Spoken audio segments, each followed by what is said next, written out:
ગુજરાતીમાં કહેવાય છે કે નાનો પણ રાઈનો દાણો. આવા જ એક રાઈના દાણા સમાન ટાબરિયાએ એવો કમાલ કર્યો છે કે ભલભલા મોટેરાઓ પણ મોઢામાં આંગળી નાખી જાય. ગુજરાતની સરકારી શાળામાં ભણતા ટાબરિયાએ બીચ ક્લીનર નામનું સાધન વિકસાવ્યું છે, જે આંતરરાષ્ટ્રીય ક્ષેત્રે ખ્યાતિ પામવા જઈ રહ્યું છે. કહેવાય છે કે પુત્રના લક્ષણ પારણામાંથી. આ વાતને ચરિતાર્થ કરી બતાવી છે વલસાડના ઉમરગામના દરિયા કિનારે આવેલા ફણસા ગામની સરકારી પ્રાથમિક શાળાના નાના બાળકે. તેણે બનાવેલું એક સામાન્ય લાગતું સાધન આંતરરાષ્ટ્રીય કક્ષાએ ખ્યાતિ પ્રાપ્ત કરવા જઈ રહ્યું છે. દરિયા કિનારા વિસ્તારમાં એકત્ર થતા કચરા અને ગંદકીને સાફ કરવા આ બાળકે એવું શું બનાવ્યું કે જેની કીર્તિ આજે દેશના સીમાડા વટાવી અને વિદેશ જાપાન સુધી પહોંચી છે. અમે જોયું કે જે નાનો કચરો હોય, જે મોટો કચરો હોય તેને આપણે દૂર કરી શકાય છે, પરંતુ જો નાનો કચરો હોય અને રેતીમાં બળી ગયેલો હોય તેને દૂર કરી શકતા નથી. આ મને થયું કે આ નાના કચરા પણ દૂર કરવું જોઈએ. તેથી મને આ વિચારને હું મારા માર્ગદર્શન શિક્ષિકા ફાલ્ગુનીબેન પટેલને જાણ કરી. તેના પાસેથી મને માર્ગદર્શન પ્રાપ્ત થયું અને આ સાધન બનાવવાનું નક્કી કર્યું. આ સાધનનું નામ અમે બીચ ક્લીનર રાખ્યું છે. આ સાધને દરેકને રેતીમાં ખેંચતા રેતી ધાતુની જાળી હોવાથી ગળાઈ જાય છે અને કચરો આ ધાતુની જાળીમાં રહી જાય છે. આ રીતે આપણે કચરો સરળતાથી દૂર કરી શકીએ છીએ. આ સાધનને સૌપ્રથમ અમે જિલ્લામાં રજૂ કર્યું, ત્યારબાદ રાજ્યમાં અને રાષ્ટ્રમાં રજૂ કર્યું. ત્યારબાદ અમારી પસંદગી થતાં અમે હવે હું જાપાન જઈ રહ્યો છું. રાજ્યની શાળાના બાળકોની પ્રતિભાને બહાર લાવવા સરકાર દ્વારા અવનવા પ્રયાસો કરવામાં આવે છે, જે અંતર્ગત યોજાતા વિજ્ઞાન મેળામાં અને વિવિધ સ્પર્ધાઓમાં બાળકોની ભીતર છુપાયેલી પ્રતિભા બહાર આવે છે. ત્યારે વલસાડના ફણસામાં અભ્યાસ કરતા એક શાળાના બાળકે એવું સાધન બનાવ્યું જે જિલ્લા, રાજ્ય અને રાષ્ટ્રીય કક્ષાથી લઈને આંતરરાષ્ટ્રીય કક્ષાએ સ્પર્ધામાં જઈ રહ્યું છે. ફણસાની આદર્શ બુનિયાદી શાળામાં ધોરણ 8માં અભ્યાસ કરી અત્યારે ગામની હાઈસ્કૂલમાં અભ્યાસ કરે છે જૈનિલ માંગેલા. જૈનિલ અને તેના શિક્ષિકા ફાલ્ગુનીબેન પટેલે મળી દરિયા કિનારે સફાઈ કરવા માટે એક વિશેષ સાધન બનાવ્યું છે, જેને બીચ ક્લીનર નામ આપવામાં આવ્યું છે, જેની મદદથી દરિયા કિનારે એકત્ર થતા કચરાને સરળતાથી અને ઝડપથી સાફ કરી શકાય છે.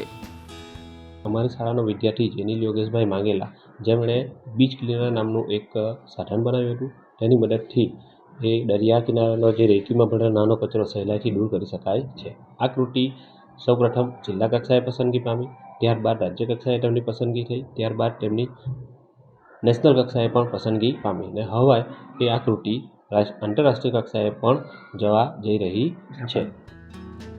મહત્વનું છે કે ફણસા ગામ એ દરિયા કિનારે આવેલું ગામ છે. આથી સાગરખેડુ પરિવારનો જૈનિલ બાળપણથી જ ગામના દરિયા કિનારે ફરવા અને રમવા જતો હતો. જો કે ગામના દરિયા કિનારે પ્લાસ્ટિક સહિતની અન્ય ગંદકી જોઈ તેના વિશે ચિંતિત રહેતો હતો. તેણે ગામના દરિયા કિનારાને સ્વચ્છ રાખવા અને એકઠા થતા કચરાને સાફ કરવા માટે કંઈક કરવાનું વિચાર્યું. આ અંગે તેણે પોતાના શિક્ષિકા ફાલ્ગુનીબેન પટેલને જાણકારી આપી અને આખરે તેને પોતાની શિક્ષિકાની મદદથી દરિયા કિનારે સફાઈ કરવાનું બીચ ક્લીનર નામનું સાધન બનાવ્યું છે, જે લોખંડ અને જાળીથી બનેલું પાવડા જેવું સાવ સામાન્ય સાધન લાગે છે, પરંતુ તેનું કામ એવું છે કે તેની સિદ્ધિ દેશના સીમાડા વટાવી આંતરરાષ્ટ્રીય કક્ષાએ નોંધ લેવાઈ છે. જમીન માંગેલા દ્વારા જે નાનકડો પ્રયાસ કરીને બીચ ક્લીનર નામનું જે ઇન્સ્પાયર એવોર્ડ માટેની જે ઇન્સ્ટ્રુમેન્ટ બનાવ્યું છે એ ખરેખર સરાહનીય છે. અમારા સમાજ માટે પણ એક પ્રેરણાદાયી છે. એની પ્રેરણા અમે લઈ રહ્યા છીએ. બાળક જ્યારે રમતા હતા ત્યારે એ બાળકને એવું સૂઝ્યું કે આ દરિયા કિનારે જે રેતીમાં ભરેલો કચરાને આપણે કેવી રીતે એને સાફ કરી શકીએ છીએ.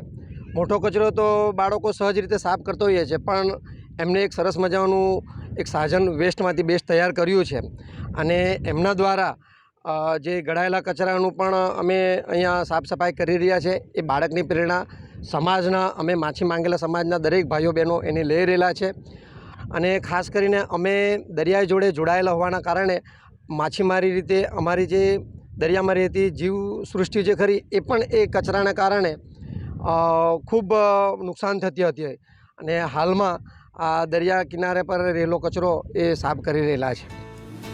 આગામી સમયમાં જાપાનમાં યોજાનારી એક સ્પર્ધામાં પસંદગી થતા હવે આ નાનકડા ગામની શાળાનો વિદ્યાર્થી દેશનું નામ રોશન કરવા જાપાન જઈ રહ્યો છે.